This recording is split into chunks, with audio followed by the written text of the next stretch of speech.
Cette émission est rendue possible grâce à la famille des partenaires de l'Église de la Victoire.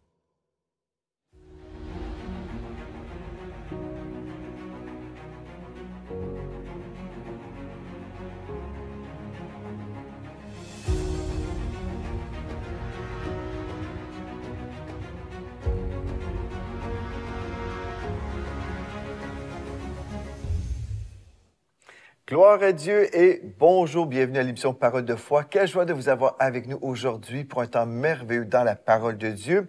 Aujourd'hui, je reçois l'évangéliste Merveille Maliro Kaliki, qui est vraiment une femme de Dieu remarquable, qui a vécu des miracles de la part de Dieu. Le Seigneur l'a délivrée d'un esprit de suicide.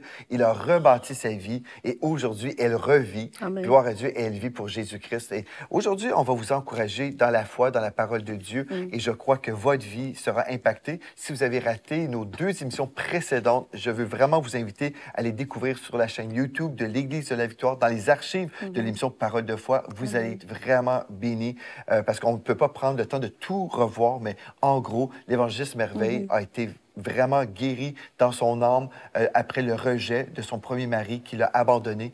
Et aujourd'hui, non seulement elle est remariée selon la volonté de Dieu, comme j'ai déjà pris le temps d'expliquer, mais suite à l'abandon, Dieu a restauré sa vie. Aujourd'hui, elle a 4 enfants avec son mari. Gloire à Dieu. Et aujourd'hui, ils servent le Seigneur de tout leur cœur.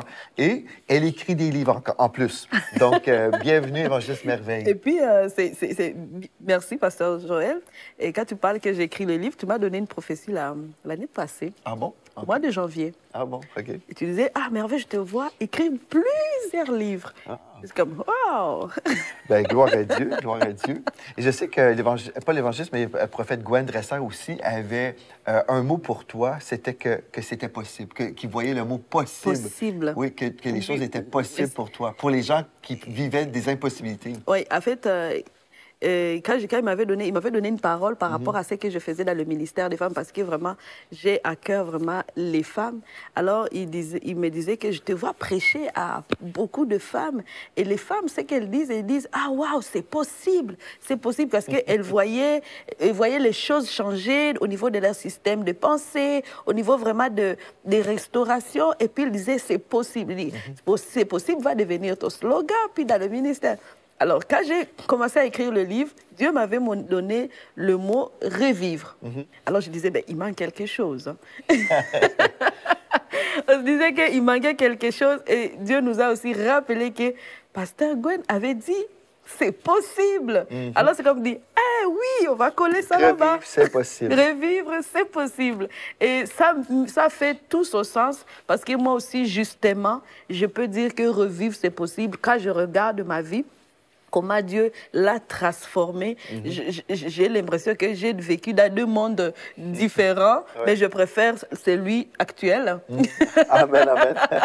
Gloire à Dieu, gloire à Dieu. Oui. Ce qu'on va faire, avant d'aller plus loin, on va prier, on va remettre ce temps entre les mains du Seigneur. Et vraiment, aujourd'hui, on veut déclarer sur vous que revivre, c'est possible. Amen. Même si peut-être pour vous, ça semble impossible en ce moment, bien la foi va venir dans votre cœur grâce à cette émission parce que vous allez entendre la vérité. Et la foi vient de ce qu'on entend. Et ce qu'on entend vient de la parole de Christ ou la parole d'onction. Donc, on veut acquérir l'onction de Dieu sur le plateau. Donc, Père éternel, on vient devant toi, Seigneur, puis on veut juste te dire merci encore une fois. Merci pour l'opportunité qu'on a d'être ensemble dans ta parole, dans ton onction. Ça, on te remercie pour toutes les personnes qui sont là avec nous aujourd'hui, que ce soit par Internet ou par le moyen de la télévision. Ça, on te remercie pour ton onction qui détruit les jougs en ce moment même dans le précieux nom de Jésus. Amen. Amen. Amen. Gloire à Dieu. Donc, Évangéliste Merveille, revivre, c'est possible, mais on a des choses à faire. Une des choses que tu as mentionnées, c'est pas qu'on est dans l'activisme et tout ça, là, mais on a besoin de recevoir la révélation que Dieu nous connaît. Il connaît notre situation et il nous aime. Donc, on a déjà vu ça dans les émissions précédentes. Dieu nous aime, Dieu est concerné, il a cette compassion pour nous et il veut nous rebâtir et tout ça. Mais souvent, quand on a besoin d'être rebâti, c'est parce que quelqu'un a fait quelque chose pour nous détruire. Et quand quelqu'un nous a détruit, nous a démolis, nous a fait du mal, bien, des fois, on peut être en colère contre Dieu parce qu'on se dit, Dieu, tu as permis. On a déjà vu ça un peu hier.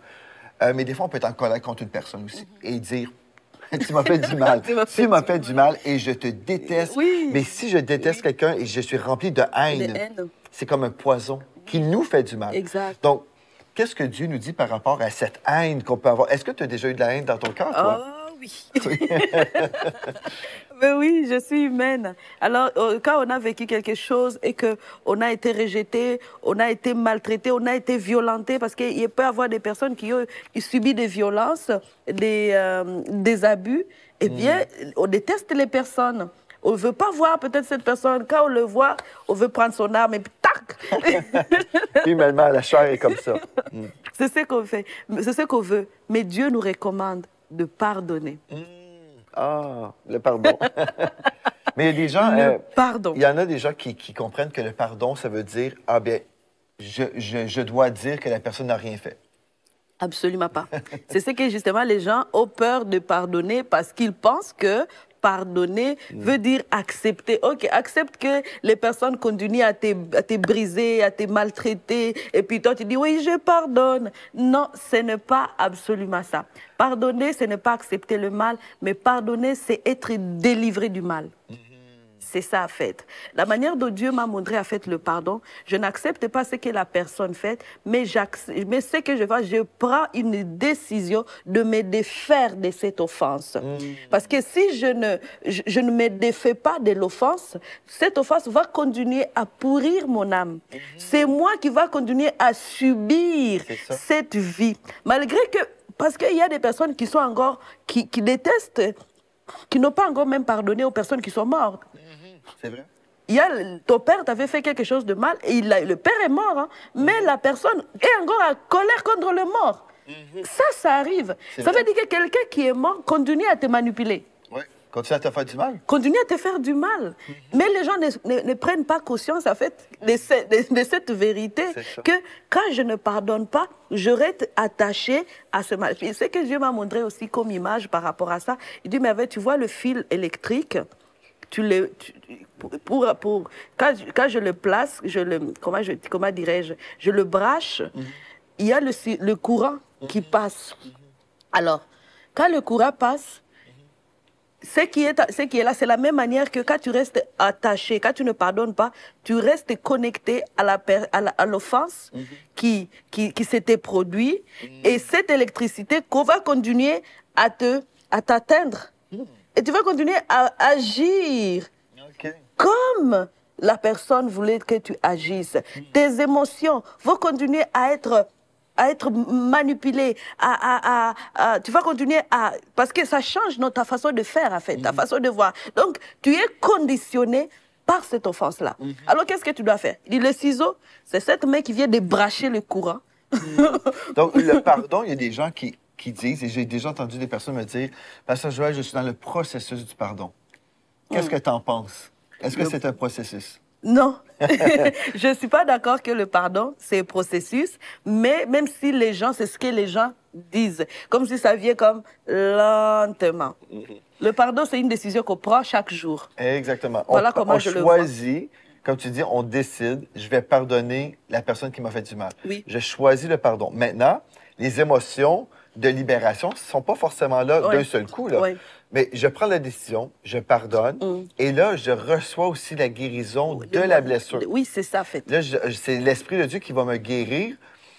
Et des fois, il y a des gens, je vais te raconter une histoire, là, Évangéliste Merveille, c'est que des fois, les gens s'imaginent, j'ai pas vraiment pardonné parce que toutes les fois, j'entends parler de telle personne, ça me fait du mal. Toutes les fois. Et là, on se dit, ben, si j'avais vraiment pardonné, j'aurais plus aucun sentiment. Mais en fait, la guérison peut être un processus. La guérison peut être un processus, mais pas la décision. La décision, c'est je décide oui ou non. Et j'ai entendu l'histoire d'une femme. En fait, son père avait tué sa mère devant elle. Et puis, ben, c'était terrible. C'était une adolescente. Elle a vu son père tuer sa mère. Donc, elle était vraiment attristée, certainement détruite, démolie. Mais elle se disait, mais comment ça, des années plus tard, j'ai encore mal? Parce que pourtant, je crois que j'avais vraiment pardonné à mon père le meurtre de ma mère. Mais en fait, des fois, un péché a des répercussions à maintes reprises. Et la décision, en fait, elle avait vraiment pardonné, mais elle avait des nouvelles blessures suite au péché. Par exemple, lors de sa graduation, ses parents n'étaient pas là. Sa mère n'était pas là. Et puis, lors de son mariage, son père était pas là. C'était des nouvelles choses. C'était des nouvelles choses. Donc, c'était pas qu'elle n'avait pas pardonné, mais c'est juste que c'était tellement grave qu'il y avait eu des répercussions et elle devait pardonner à nouveau et à nouveau, à nouveau. Exact. Donc, c'est pour ça, en fait, dans la parole, si je lis un verset, par exemple, par rapport au pardon, on va aller dans Matthieu chapitre 18, au verset 21. Parce qu'on parle d'un sujet très important qui peut nous libérer. Oui, oui, oui. Au verset 21, alors Pierre s'approcha de lui, s'approchant de Jésus, et dit, Seigneur, combien de fois pardonnerai-je à mon frère lorsqu'il péchera contre moi? Serait-ce jusqu'à 7 fois? Parce qu'on se dit 7 fois, c'est quelque chose après. Là. Jésus lui dit, je ne te dis pas jusqu'à 7 fois, mais jusqu'à 70 fois. Fois 7. Soit fois 7. C'est beaucoup de fois. Et le 7 représente le chiffre parfait de Dieu. Et Jésus disait, tu vas toujours pardonner. C'est ça. Mais maintenant, Évangéliste Merveille, il y a une différence entre pardonner. On pardonne quelqu'un, quelqu'un qui nous a fait mal, mais après, est-ce qu'on est obligé de demeurer dans une situation d'abus? Parce qu'on peut dire, ben là, moi, je pardonne le fait que j'ai reçu de l'abus, une trahison, une blessure, j'ai été démoli. Mais est-ce que Dieu, quand il nous demande de pardonner, est-ce que ça veut dire qu'on est obligé de rester dans la relation toxique? Bien sûr que non. C'est non parce que est-ce que Dieu veut te voir pleurer, mourir comme ça? Ce sont des questions qu'on devrait se poser. Ouais. Parce que les gens ne se posent pas ce genre de questions. Et c'est là où ça devient aussi compliqué, par exemple, même pour les femmes qui subissent la violence conjugale. Des fois, elles sont dans des problèmes. Et ça, je le vois même jusqu'à aujourd'hui. Mais on lui dit, oui, tu dois pardonner. Oui, tu dois pardonner. Quand on te dit, tu dois pardonner, Pasteur Joël, c'est pour te dire, endure. Ouais, c'est pas ça, là. Oh, ce n'est pas à dire que endure la souffrance. Ce n'est pas ça. Parce que qu'est-ce que Dieu veut pour nous? Dieu, il dit, moi, ce qui m'a aidé aussi à comprendre vraiment cette situation, c'est que nous devons savoir que Dieu, son plan, c'est un plan de bonheur et non de malheur. Et ça m'avait beaucoup aidé à savoir, en fait, ce que je dois accepter et ce que je ne dois pas accepter. Est-ce que Dieu a donné l'autorité à une personne ou le pouvoir d'une personne à raccourcir ma vie? Bien sûr que non. Si quelqu'un, tu meurs dans une situation, ça va être appelé un meurtre. C'est ça. C'est ça, en fait. Donc, des fois, à cause de la religion, Pasteur Joël, et la religion, c'est aussi à causer aussi ce genre de situations. Parce qu'on dit, oui, pardonne, et tu retournes là. Au lieu de mettre les gens dans l'abri pour dire, ta vie vaut la peine d'être vivre. Mais comme on a vu dans la première émission, quand on a la révélation que Dieu nous aime, et dans la deuxième émission, on a compris notre identité. Que Dieu nous aime et il nous transforme, il nous adopte dans sa famille royale, on fait partie de sa famille, on devient vraiment Dieu aime tout le monde, mais Dieu spécialement, si on intègre sa famille, on fait partie de la famille de Dieu, mais qu'est-ce qui se produit? C'est qu'on a une nouvelle identité et on réalise que j'ai de la valeur. Et là, si je sais que j'ai de la valeur, bien, j'accepterai pas en fait que quelqu'un me fasse du mal. Je vais réaliser un instant, j'ai besoin de protéger l'enfant de Dieu que je suis devenu. Il y a un verset qui me vient à la tête, justement. C'est en esprit, c'est un verset que Dieu me donnait quand je vivais ces situations. Je priais, mais Dieu me donnait toujours ce verset. Et je ne comprenais pas pourquoi Dieu me redonne souvent ce verset-là. Il est dans Jérémie.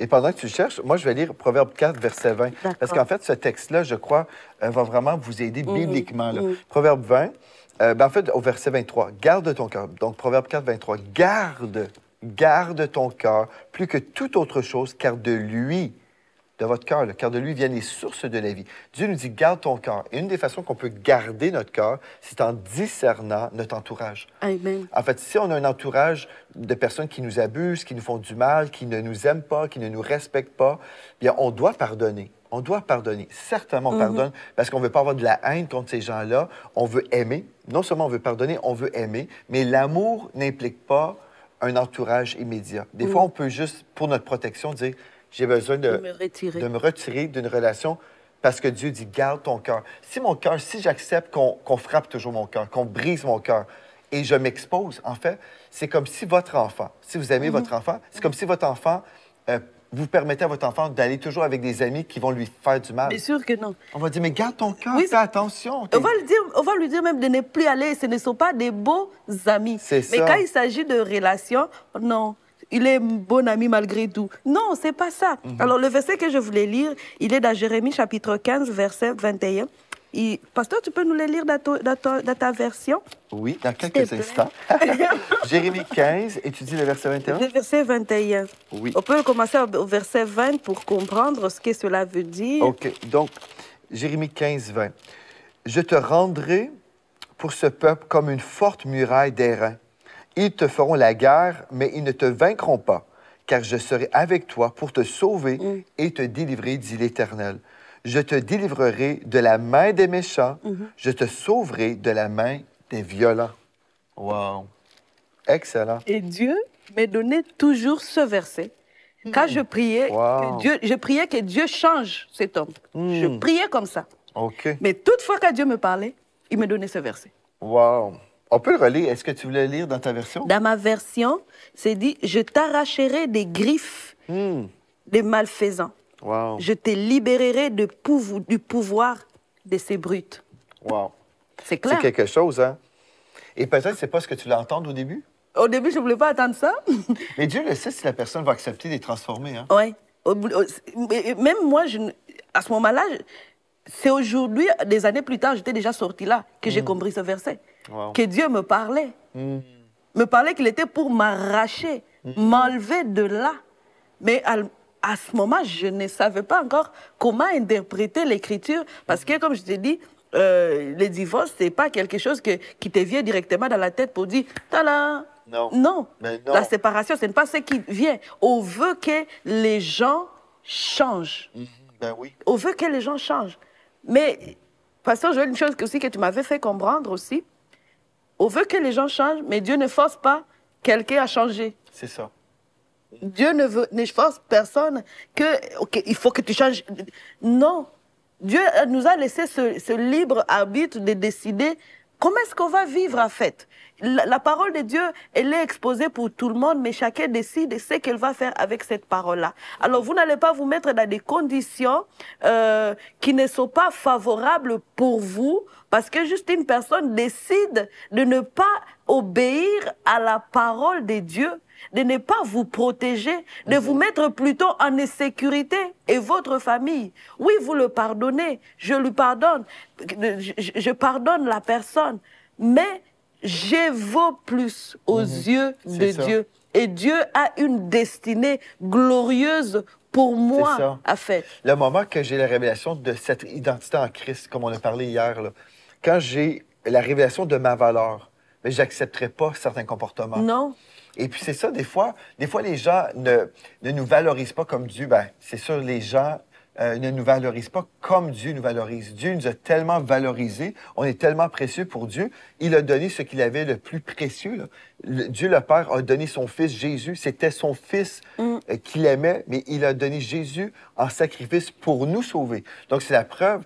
Quand on dit, ben, est-ce que ma vie a de la valeur? Est-ce que la vie de Jésus a de la valeur? Jésus avait la plus grande valeur imaginable.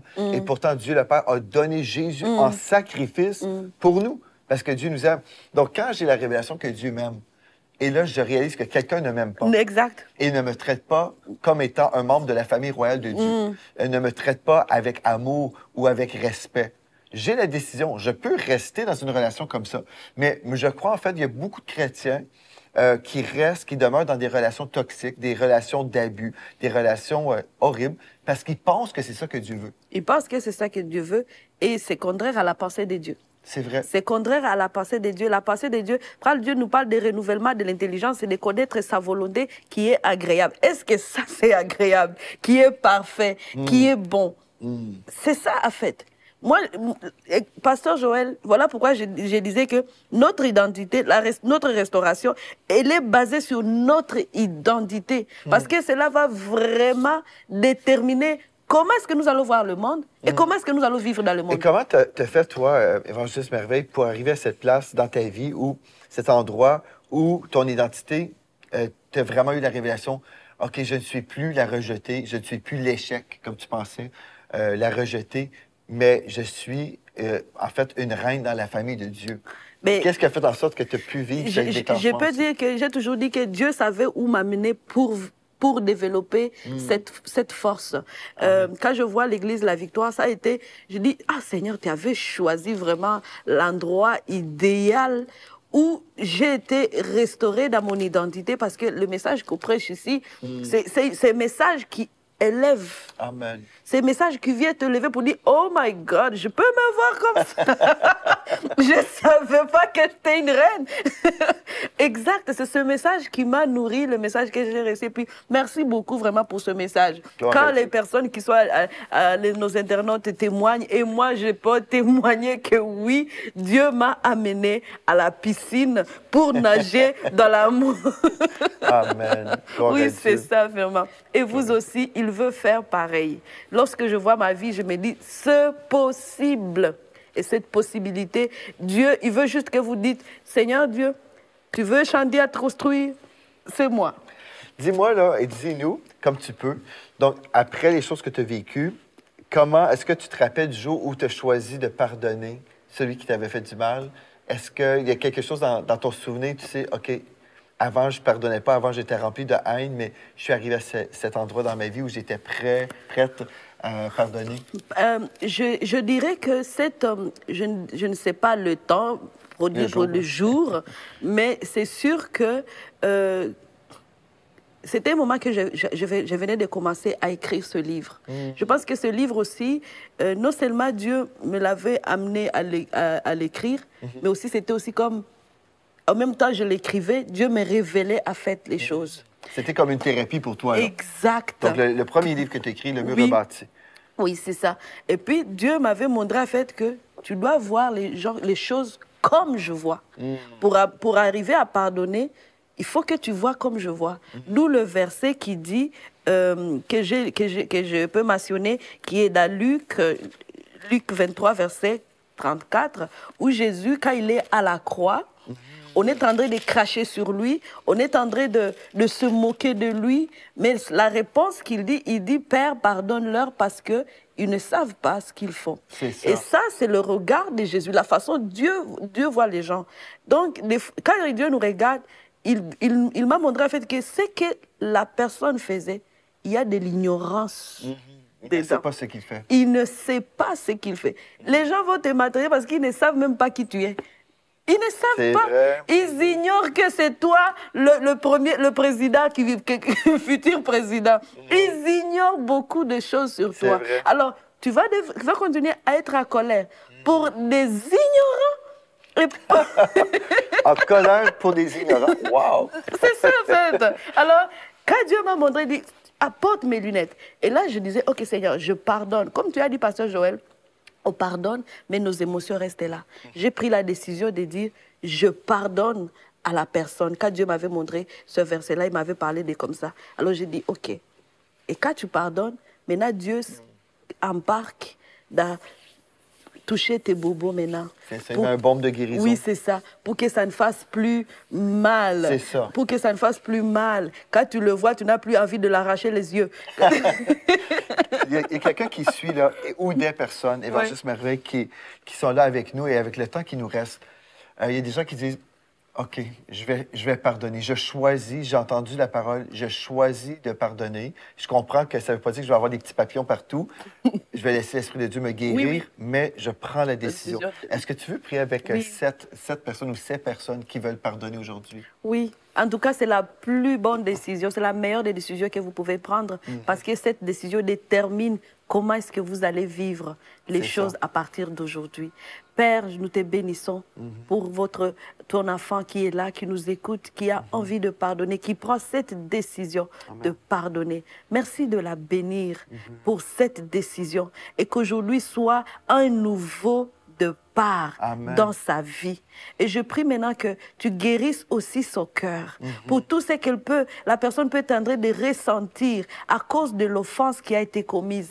Merci parce que c'est toi le guérisseur. C'est toi qui amène un baume d'amour. Je prie vraiment que à ce moment même, la personne ressente ton amour comme elle ne l'a jamais ressenti auparavant. Merci Saint-Esprit pour ton œuvre de guérison au nom de Jésus-Christ. Amen. Amen, amen. Gloire à Dieu. Merci beaucoup d'avoir prié. Et puis, vous à la maison, vraiment, c'est important de le déclarer. Je pardonne. Oui. Je pardonne. Dites le nom de la personne. Je pardonne telle personne. Oui. Dans le nom de Jésus, j'ai Amen. pris la décision et je suis libre aujourd'hui. Gloire à Dieu. Merci d'avoir été là et d'ici à demain. Rappelez-vous de ceci. En Jésus, vous êtes richement bénis.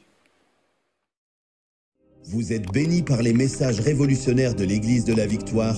Prenez part à cette œuvre qui transforme des milliers de foyers en visitant dès aujourd'hui semer.ca. Devenez un partenaire mensuel ou un bâtisseur ou paramétrez vos dons de façon automatique en toute discrétion et sécurité. 100% de ce que vous semez sert à annoncer l'Évangile. Merci de croire avec nous. Semer.ca